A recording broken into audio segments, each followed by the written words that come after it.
College के कुछ youngster रात के समय एक खंडर जैसे दिखने वाली बिल्डिंग के सामने खड़े थे। उनमें से एक लड़की भी थी।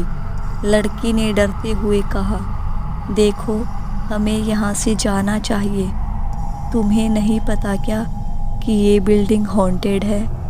पहला लड़का, जो हाथ में लालटेन लिए था, वो बिंदास बोला, कुछ भी मत बोलो यार। तुम्हें क्या लगता है इस खंडर में कोई मच्छर नहीं होगा? तुम आत्माओं की बात कर रही हो। दूसरा लड़का भी थोड़ा डरा हुआ था। उसने कहा, हमें यहाँ नहीं आना चाहिए था। दोस्तों, चलो यहाँ से चलते हैं।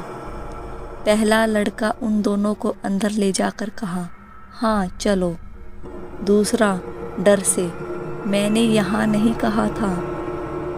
अब लड़की रोती हुई, मुझे घर जाना है, कि तभी एक जोरदार बिजली कड़कती है और बारिश होने लगती है। वो तीनों बिल्डिंग के अंदर जाते हैं। पहला लड़का उस जगह को देखकर, देखा, मैंने कहा था ना, यहाँ कुछ नहीं है। बेकार में ही डर रहे थे तुम सब। उस बिल्डिंग के अंदर घुसते ही बाहर से लोहे का दरवाज़ा बंद हो गया। पर वो तीनों अंदर थे, इसलिए उन्हें पता ही नहीं चला कि दरवाज़ा बंद हो चुका है। बिल्डिंग के अंदर जाते ही एक बड़ा सा हॉल और साइड के दोनों तरफ में सीढ़ियाँ थी। उसके ऊपर जाने की छत बाहर से ट्रायंगल शेप की थी। देख के ऐसा लग रहा था कि वो पुराने ज़माने में कोई बहुत ही बड़ी बिल्डिंग रही होगी। वो बिल्डिंग किसी खास लकड़ी से बनी थी, जो धूल में थी, पर अब भी पक्की थी। पहला लड़का, जिसके हाथ में लालटेन थी, कुछ सोचकर बोला, आखिर ये बिल्डिंग बंद क्यों हो गई? लड़की इधर उधर देख डरते हुए, मुझे ज़्यादा नहीं पता इस बिल्डिंग को किस कारण से बंद करवा दिया गया था। कुछ लोग कहते हैं यहाँ आत्माओं का वास है। वहीं लड़का फिर बिंदास बोला, मैंने तो अब तक यहाँ ऐसा कुछ नहीं देखा। कि तभी थोड़ा डरा हुआ लड़का बोला, नहीं, यहाँ हो सकता है। पहला लड़का बोला, जो दिख ही ना रहा हो वो कैसे हो सकता है? फिर एक लड़की की मीठी आवाज़ पहले लड़के के कान में पड़ी, ज़रूरी नहीं जो तुम देखो उसी का ही अस्तित्व हो, जो नहीं दिखते उनका अलग अस्तित्व भी हो सकता है। अब हवा को ही ले लो।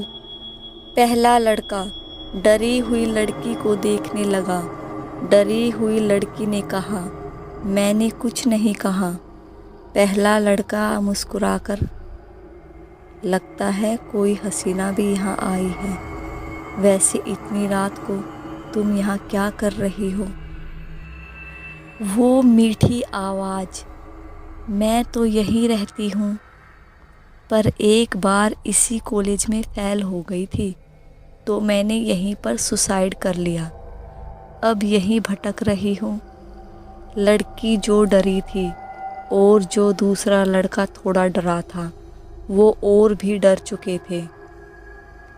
पर लालटेन पकड़ा लड़का नहीं डरा। उसने कहा, अच्छा, तो तुम्हारी आवाज़ क्या पहले भी इतनी ही मीठी थी?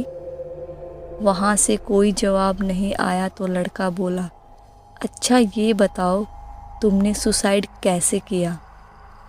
फिर से कोई आवाज़ नहीं आई, पर जैसे ही बिजली चमकी, एक 19 साल की लड़की की लाश लटकी थी और बाल पूरे चेहरे पर लटके थे, जिसे देख तीनों की चीख निकल गई।